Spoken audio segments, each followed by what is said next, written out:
ஒரே ஆண்டவரும் உலகத்தின் ஒரே இரட்சகருமாகிய இயேசு கிறிஸ்துவின் நாமத்தினாலே உங்களை யாவரையும் வாழ்த்தி வரவேற்கிறேன். இந்த நாளுக்கான தீர்க்க தரிசன வார்த்தை நாம் கேட்கலாம். ஏசாயா தீர்க்க தரிசன புஸ்தகம் 59ஆம் அதிகாரம் 19ஆம் வசனம் இப்படியாக சொல்லுகிறது.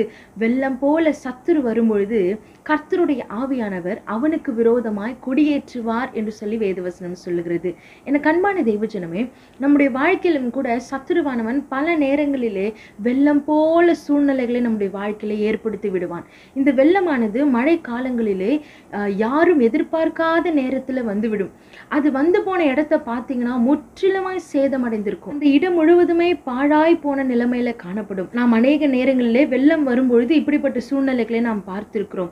ஆனால் எனக்கு அன்பான தேவஜனமே, இப்படி நம்முடைய வாழ்க்கையை சத்துருவானவன் திடீரென்று சில சூழ்நிலைகளை நம்முடைய வாழ்க்கையில கொண்டு வரும் பொழுது நாங்கள் எதிர்பார்க்கவே இல்லை சிஸ்டர், இப்படி ஒரு காரியங்கள் எங்க வாழ்க்கையில ஏற்பட்டு விட்டது, நாங்கள் எதிர்பார்க்கவே இல்லை, இப்படிப்பட்ட ஒரு நஷ்டம், இப்படிப்பட்ட ஒரு கண்ணீரின் பாதை, நாங்கள் நன்றாகத்தான் இருந்தோம், திடீரென்று இப்படிப்பட்ட ஒரு சூழ்நிலை என்று சொல்லி நம்முடைய வாழ்க்கையில பல நேரங்களிலே சத்துருவானவன் திடீரென்று ஒரு பிரச்சனையை கொண்டு வந்து, திடீரென்று ஒரு சூழ்நிலையை கொண்டு வந்து இந்த வெள்ளம் போல நம்முடைய வாழ்க்கையை மோதி அடிக்கும்படி வரும்பொழுது, ஆனால் வசனம் சொல்லுகிறது, கர்த்தருடைய ஆவியானவர் சத்துருவுக்கு விரோதமாய் ஒரு கொடியை ஏற்றுவேன் என்று சொல்லி கர்த்தர் அந்த நாளில் வாக்கு கொடுக்கிறார். இந்த கொடியானது எதை காண்பிக்கிறது என்று சொன்னால், இந்த வெள்ளம் வரும்பொழுது கர்த்தர் ஒரு பெரிய சுவரை எழுப்பி நம்மை அந்த பிரச்சனையிலிருந்து, அந்த வெள்ளத்திலிருந்து நம்மை காக்கும்படியாய், அந்த போராட்டத்திலிருந்து நம்மை காக்கும்படியாய், சத்துருவின் நிமித்தமாய் நமக்கு ஏற்படுகிற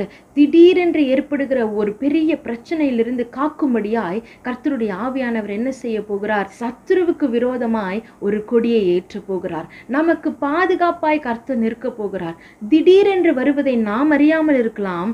ஆனால் திடீரென்று சத்துருவானவன் கொண்டு வருகிற சூழ்நிலையை கர்த்தர் அறிந்து நமக்காக அவர் பாதுகாப்பாய், அரணாய், கோட்டையாய், அவர் நமக்கு அடைக்கலமாய், கேடகமாய் அவர் நமக்காக நிற்க போகிறார். இதை விசுவாசிக்கிற உங்களுடைய வாழ்க்கையிலும் நீங்க சொல்லலாம், சிஸ்டர் நாங்க நன்றாக தான் இருந்தோம் சிஸ்டர், நாங்க எப்படி இந்த சூழ்நிலை வந்ததுன்னு தெரியல, சத்துரு திடீரென்று இந்த வியாதியை கொண்டு வந்து விட்டான், சத்துருவானவன் திடீரென்று இந்த சூழ்நிலையை கொண்டு வந்து விட்டான், திடீரென்று இந்த கண்ணீரின் பாதைகளுக்குள்ள நாங்க போய்கொண்டிருக்கிறோம் என்று சொல்லி நீங்கள் வருத்தத்தோடு இந்த வீடியோவை பார்க்கலாம். எனக்கு அன்பான தேவஜனமே, கர்த்தர் உங்களோடு கூட தான் பேசிக்கொண்டு இருக்கிறார்.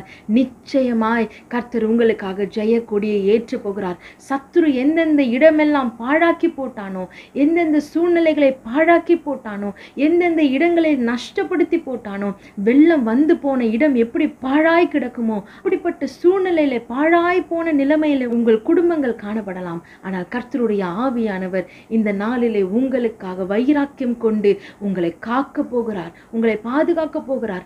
அந்த சத்துருக்களுக்கு விரோதமாய் கர்த்தர் யுத்தம் பண்ண போகிறார். நீங்கள் தைரியமாய் இருங்கள். சத்துருவுக்கு பயப்பட வேண்டிய அவசியம் கிடையாது. ஏனென்று சொன்னால், உலகத்தில் இருப்பவனை காட்டிலும் நம்மோடு கூட இருக்கிறவர் பெரியவர், நமக்குள் இருக்கிறவர் பெரியவர், நமக்காக நிற்கிறவர் பெரியவர். அவர் பெரிய காரியங்களை செய்து முடிப்பார். நீங்க பயப்படாம தைரியமாய் இந்த வார்த்தையை அறிக்கை செய்து கொண்டே இருங்க. சத்துரு உங்கள் குடும்பத்தை அழிக்க பார்க்கிறானா, உங்கள் பிள்ளைகளுடைய வாழ்க்கையை அழிக்க பார்க்கிறானா, உங்கள் குடும்பத்தின் சமாதானத்தை கெடுக்க பார்க்கிறானா, வெள்ளம் போல சூழ்நிலைகளை கொண்டு வர எதிர்பார்த்து கொண்டிருக்கிறானா, இன்றைக்கு கர்த்தருடைய நாமத்தினால் அவனை சங்கரித்து ஆண்டவர் இன்றைக்கு உங்களுக்காக யுத்தம் பண்ண போகிறார். தைரியமா இருங்கள். கர்த்தருடைய ஆவியானவர் உங்களுக்காக ஜெயக்கொடி ஏற்றி உங்களை ஆசீர்வாதமாய் வாழ வைக்க போகிறார். சத்துருவுக்கு வெட்கத்தை உடுத்தி கர்த்தர் உங்களுக்கு ஜெயத்தை கட்டளையிட போகிறார். ஜெபிக்கலாமா? நல்ல பிதாவே, நீர் ஆசீர்வதித்து கொடுத்த அந்த நல்ல வேலைக்காக உமக்கு ஸ்தோத்திரப்பா. இதை பார்த்து கொண்டிருக்கிறவர்களுடைய வாழ்க்கையிலே சத்துருவானவன் எப்படியெல்லாம் சூழ்நிலைகளை கொண்டு வந்து ஆண்டவரே உம்முடைய பிள்ளைகளை முடக்க பார்த்து கொண்டிருக்கிறானோ, இந்த நாளில் அப்பா இயேசுவின் நாமத்தினாலே அவனுடைய கிரியைகளை முற்றிலுமாய் கர்த்தர் நீர் அதமாக்கி போட்டு ஆண்டவரே உம்முடைய பிள்ளைகளுக்காக சத்துருவோடு கர்த்தர் நீர் யுத்தம் பண்ணி நீர் இவர்களுக்காக ஜெயக்கொடி ஏற்றும்படியா ஜெபிக்கிற கர்த்தாவே, நீர் ஒவ்வொருவரையும் ஆசீர்வதிங்க. இந்த வார்த்தைகளை கேட்கிறவர்களை கர்த்தர் நீர் பலப்படுத்தும்படியா ஜெபிக்கிறோம். உம்முடைய நாமம் மகிமைப்படுவதாக. இயேசுவின் நாமத்தில் ஜெபித்து ஜெயம் எடுக்கிறேன் ஜீவனுள்ள நல்ல பிதாவே. ஆமேன், ஆமேன். தைரியமா இருங்கள். கர்த்தர் உங்களுக்காக ஜெயக்கொடி ஏற்றுவார். God bless you.